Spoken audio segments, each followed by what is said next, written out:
Hello friends, इस episode की शुरुआत में हम देखते हैं कि किन्सी मिस यूही के ऑफिस में जाती है और उसे बताने लगी कि याओ याओ ने तियांग होटल पर से अपने सारे चार्जेस हटा लिए हैं और ये केस भी यहीं खत्म हो गया है। इस पर मिस यूही कहने लगी कि भले ही उसने तियांग होटल से सारे चार्जेस हटा लिए हो, लेकिन वो मिस यिन से अभी भी कनेक्टेड है। उसने उन पर हरेसमेंट का केस लगा दिया है। इसके बाद ली डाई किन्सी के पास कॉल करके कहने लगी कि याओ याओ ने तियांग होटल का केस वापस ले लिया है और उसने बताया कि तुम्ही ने उसे ऐसा करने को कहा था। इस पर किन्सी कहने लगी कि इसमें याओ याओ का ही फायदा होने वाला है, वरना इस केस की वजह से उसकी जॉब चली जाती। लेकिन अब उसने मिस्टर यिन पर हरेसमेंट का केस लगाया है, तो तुम चाहो तो इस केस पर अपना काम कर सकती हो। इसके बाद ली डाई और याओ याओ उस होटल की फीमेल एम्प्लॉय से मिलकर मिस्टर यिन के खिलाफ गवाही देने को कहती है, लेकिन कोई भी एम्प्लॉय उनके खिलाफ गवाही देने के लिए तैयार नहीं हुई। अगले सीन में हम देखते हैं कि किन्सी मिस यूही के पास जाती है और उनसे कहने लगी कि मिस्टर यिन पर हरेसमेंट का केस लगाया है, हमें ये केस उनकी तरफ से नहीं लड़ना चाहिए। लेकिन मिस यूही कहने लगी कि हमें मिस्टर यिन के साथ कॉन्ट्रैक्ट करना है, इसीलिए हमको उनकी हेल्प करनी है। तुम कुछ ना कुछ करके याओ याओ से उन पर से केस हटवा दो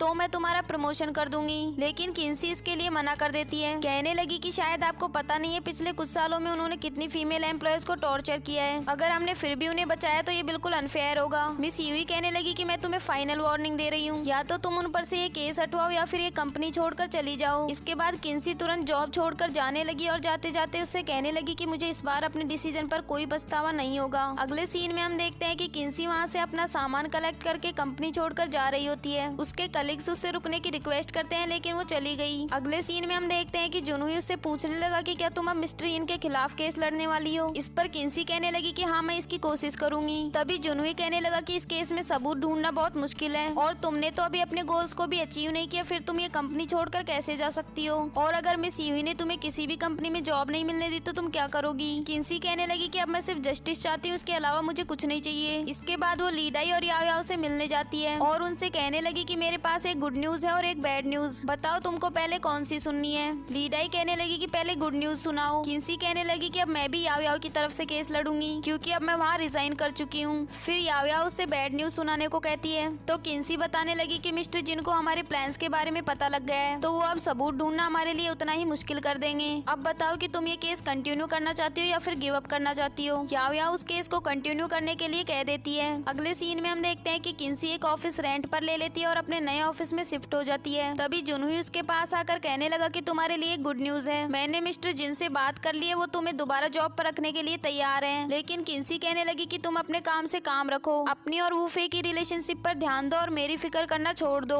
तभी जुनहुई कहने लगा कि तुम्हारे फेस पर कुछ रेड स्पॉट्स हो रहे हैं। फिर वो फोन में अपना फेस देखती है तो उसे पता चलता है कि उसको एलर्जी हो गई है। इसके बाद जुनहुई उसे मेडिसिन दिलवाने के लिए लेकर जाता है और उसे कहने लगा कि तुम्हें बीफ से एलर्जी है, तो तुम्हें खाने से पहले एक बार चेक कर लेना चाहिए। अगले सीन में यांगवा का फ्रेंड उसे कह रहा होता है कि मैंने तुम्हारा डिपॉजिट वापस ले लिया है, पर तुम्हें मुझे थैंक्स करने की कोई जरूरत नहीं है, आफ्टर ऑल तुम मेरे होने वाले बॉस हो, तो मैं तुम्हारे लिए इतना तो कर ही सकता हूँ। इस पर यांगवा कहने लगा कि तुम्हें इसके लिए थोड़ा वेट करना पड़ेगा, क्योंकि मैंने मिस्टर हुपिंग से जॉब ज्वाइन करने से पहले 1 वीक का टाइम मांगा है और इस टाइम में मुझे मिस्टर यिन के खिलाफ सबूत ढूंढने हैं। तभी उसका फ्रेंड कहने लगा कि मिस्टर यिन के केस से तुम्हें क्या लेना देना है, तुम ये सब याओ याओ के लिए कर रहे हो या फिर किन्सी के लिए। मुझे लगता है कि तुम ये याओ याओ के लिए कर रहे हो, क्योंकि तुम अभी तक उसे भूले नहीं हो। आफ्टर ऑल वो तुम्हारा फर्स्ट लव है और तुमने उसकी वजह से किन्सी से भी गिव अप कर लिया। पर मैं तुम्हें बता रहा हूँ कि जुनहुई अभी भी किन्सी का वेट कर रहा है, कहीं ऐसा ना हो कि तुम किन्सी को भी खो दो। वहीं दूसरी ओर हम देखते हैं कि जुनहुई किन्सी की कार से उसकी एलर्जी की मेडिसिन लेकर आता है और उससे कहने लगा कि तुम इस बार मेडिसिन खरीदना कैसे नहीं भूली। किन्सी बताने लगी कि यांगवा ने मेरे फोन में एक ऐप इंस्टॉल कर दिया था,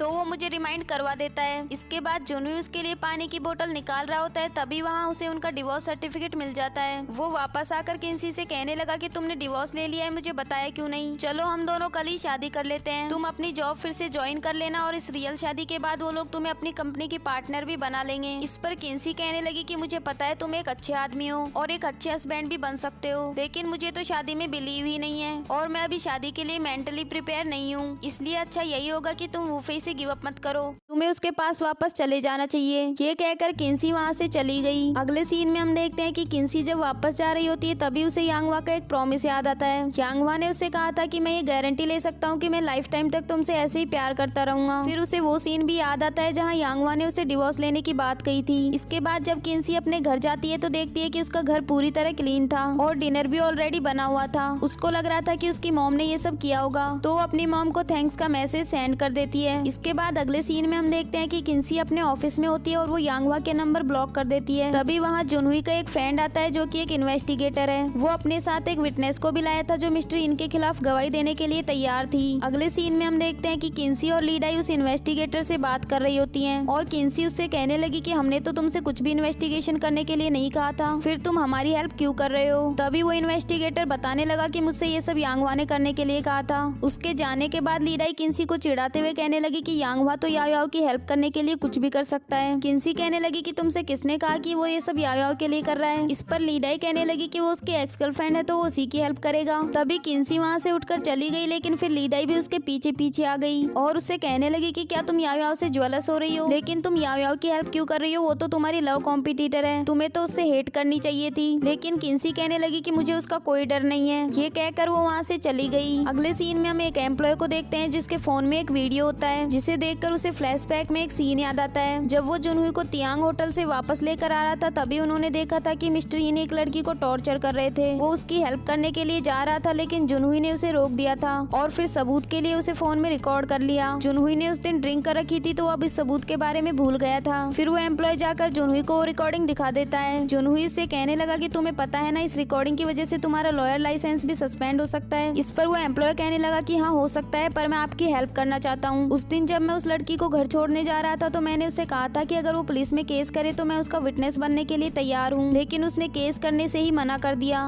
उसे देखकर मैं अपनी सिस्टर के बारे में सोचता हूँ। मैं नहीं चाहता कि अगर उसके साथ भी कभी ऐसा हो तो वो भी इसी तरह चुप रहे, इसीलिए मैं ये रिस्क लेने के लिए तैयार हूँ। इसके बाद जुनहुई वो रिकॉर्डिंग लेकर वहाँ से चला गया। अगले सीन में हम देखते हैं कि किन्सी सबको बताने लगी कि मिस्टर यिन ने अपना ट्रांसफर करवा लिया है तो अब तियांग होटल उसका साथ नहीं देगी। वो अपनी सभी पावर्स खो चुका है तो अब हम इस केस को आसानी से जीत सकते हैं, तो चलो इसको एक साथ मिलकर सेलिब्रेट करते हैं। इसके बाद वो लोग एक साथ बैठकर डिनर करने के लिए चले जाते हैं। ली डाई किन्सी को चिढ़ाते हुए कहने लगी कि मैं तुमसे बहुत इम्प्रेस हूँ, तुमने अपने हस्बैंड की एक्स गर्लफ्रेंड की हेल्प के लिए अपनी जॉब ही छोड़ दी। भला कोई अपनी लव कम्पिटिटर के लिए इतना सब कुछ कैसे कर सकता है। तभी याओ याओ कहने लगी कि तुमसे किसने कहा कि किन्सी मेरी लव कम्पिटिटर है, अगर मैं यांगवा को पाना चाहूँ तो कोई भी मुझसे कंपटीशन नहीं कर सकती। इस पर किन्सी कहने लगी कि तुम्हें ऐसा इसीलिए लगता है क्योंकि तुम आज से पहले मेरी जैसी कॉम्पिटिटर से नहीं मिली। तुम्हें क्या लगता है कि यांगवा मुझे छोड़कर तुम्हें चूज करेगा। अगले सीन में हम देखते हैं कि वो इन्वेस्टिगेटर यांगवा से बात कर रहा होता है। तभी किन्सी आकर उससे उसका फोन ले लेती है और यांगवा से कहने लगी कि मुझे अभी के अभी आंसर चाहिए कि तुम याओ याओ और मुझ में से किसे चूज करोगे। लेकिन इस पर यांगवा उसे कोई भी जवाब नहीं देता। तभी वो इन्वेस्टिगेटर कहने लगा कि वो यांगवा नहीं है, मेरा कोई और क्लाइंट है। ये सुनकर किन्सी उसे उसका फोन वापस दे देती है। वहीं दूसरी ओर हम याओ याओ को देखते हैं जो ली डाई को बता रही होती है कि कल मैं ऑस्ट्रेलिया जा रही हूँ, मैं फिर वापस यहाँ कभी नहीं आऊंगी और ये केस मैं तुम दोनों पर छोड़कर जा रही हूँ। और एक और बात है जो मैंने किन्सी को अभी तक नहीं बताई, यांगवा भी मेरे साथ ऑस्ट्रेलिया जा रहा है। इस पर ली डाई कहने लगी कि वो किन्सी का हस्बैंड है, तुम्हारा कोई सामान नहीं है जो तुम उसे पैक करके ले जाओगी। याओ याओ कहने लगी कि वो दोनों ऑलरेडी डिवोर्स ले चुके हैं। तभी वहाँ किन्सी भी आ जाती है और ली डाई उससे कहने लगी कि तुमने मुझे बताया क्यों नहीं कि तुमने यांगवा से डिवोर्स ले लिया है। फिर वो याओ याओ से कहने लगी कि किन्सी ने तुम्हारे लिए क्या क्या नहीं किया, फिर भी तुम उससे यांगवा को छीनकर अपने साथ लेकर जा रही हो, तुम इसके साथ ऐसा कैसे कर सकती हो। तभी किन्सी कहने लगी कि मुझे यकीन है वो तुम्हारे साथ नहीं जाएगा।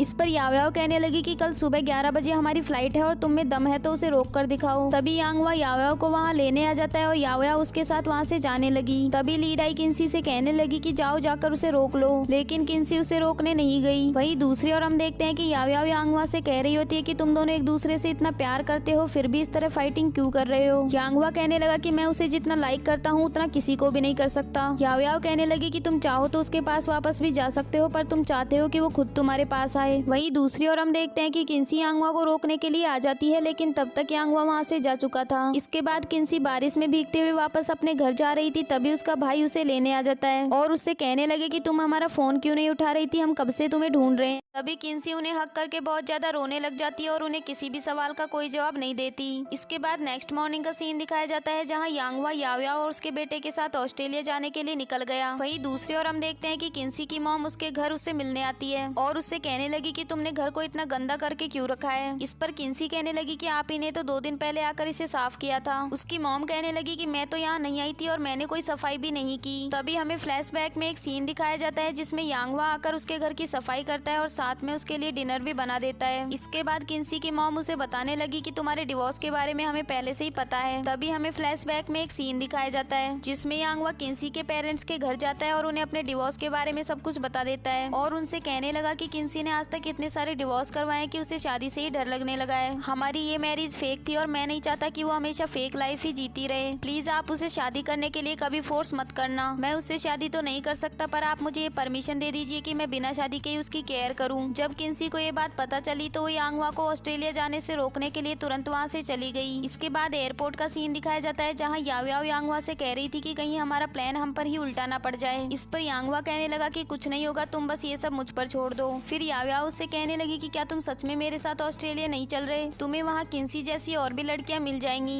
इसके बाद वो जाते हुए यांगवा से हक करने को कहती है लेकिन यांगवा कहने लगा कि मेरी एक गर्लफ्रेंड है तो मैं ये नहीं कर सकता। इसके बाद याओ याओ उसे उसके पैसे वापस दे देती है जो यांगवा ने उसकी हेल्प के लिए दिए थे। वहीं दूसरी ओर हम देखते हैं कि किन्सी भी यांगवा को ढूंढने के लिए एयरपोर्ट पर आ जाती है लेकिन यांगवा उसे कहीं भी नहीं मिला। तभी यांगवा उसके जस्ट पीछे से गुजरता है लेकिन किन्सी उसे नहीं देख पाई और फिर यांगवा उसे छोड़कर अब्रॉड चला गया। इसके बाद 7 महीने बाद का सीन दिखाया जाता है जहाँ मीडिया किन्सी और ली डाई का इंटरव्यू ले रही थी क्योंकि उन्होंने याओ याओ का केस जीतकर मिस्टर इन को जेल भिजवा दिया था। इसके बाद मिस यूही किन्सी को जॉब पर रख लेती है और उसे अपनी कंपनी के पार्टनर भी बना देती है। तभी मिस्टर जिन उससे कहने लगे कि हम अपनी एक और मिस्टेक सुधारना चाहते हैं। मुझे और यूही को अपनी गलती समझ में आ गई है। हमने डिसाइड किया है कि आज से इस कंपनी में सिंगल फीमेल लॉयर्स को भी उतने ही चांस मिलेंगे जितने मैरिड लॉयर्स को मिलते हैं। तभी मिस यूही कहने लगी कि यांगवा ने बिल्कुल सही कहा था, अगर हमें हमारी कंपनी को आगे बढ़ाना है तो हमें ऐसे रूल्स को चेंज करना ही पड़ेगा। तभी किन्सी अपनी और यांगवा की एक फोटो देख रही होती है और उनसे पूछने लगी कि क्या आप अब भी यांगवा के साथ कांटेक्ट में हैं। तभी मिस यूही बताने लगी कि हाँ, वो ऑस्ट्रेलिया में मिस्टर हुपिंग के अंडर में एक कंपनी का सीईओ बन गया है। हम ऑस्ट्रेलिया में अपनी एक नई ब्रांच खोलने वाले हैं तो वो उसके ओपनिंग में भी वहाँ आएगा। अगले सीन में हम देखते हैं कि जुनहुई वो कंपनी छोड़कर जा रहा होता है। तभी किन्सी पूछने लगी कि क्या तुमने यहाँ रिजाइन कर दिया है। जुनहुई कहने लगा कि मैंने रिजाइन नहीं किया, मैं इस कंपनी की दूसरी ब्रांच का पर्सनल इंचार्ज बन गया हूँ और अब तुम मेरे पास वापस आने की तो सोचना भी मत। ये कहकर वो वहाँ से चला गया। अगले सीन में हम देखते हैं कि जुनहुई जब नई ब्रांच के लिए दूसरी सिटी में शिफ्ट होने जा रहा होता है तभी उसके पास वूफे अपना सामान लेकर आ जाती है और उसे बताने लगी कि मैं तुम्हारी लीगल असिस्टेंट हूँ। वूफे ने अपने डैड की पोजीशन का फायदा उठाना छोड़ दिया था और वो अपनी सक्सेस अब खुद कमाना चाहती थी। अगले सीन में हम देखते हैं कि वैन्यू और रैन में पेरेंट्स बन जाते हैं और उनकी हैप्पी फैमिली को देखकर किन्सी के मन से शादी का डर भी खत्म हो गया और वो सोचने लगी कि यांगवा ने मुझसे बिल्कुल सही कहा था। ये सब समझने के लिए मुझे थोड़े वक्त की जरूरत थी और शायद इसीलिए वो मुझे छोड़कर चला गया। इसके बाद किन्सी जब अपने घर वापस आती है तो देखती है कि कुछ लोग नया सामान लाकर उसके घर में रख रहे थे। तभी वो अपने घर के बाहर एक टॉर्टिस को देखती है। वो उस टॉर्टिस से कहने लगी कि तुम कहाँ से आए हो और तुम देखे देखे से क्यों लग रहे हो। तभी वो देखती है कि यांगवा ऑस्ट्रेलिया से वापस आ जाता है और किन्सी उसे देखते ही हक कर लेती है और वो दोनों एक दूसरे के साथ बहुत खुश थे।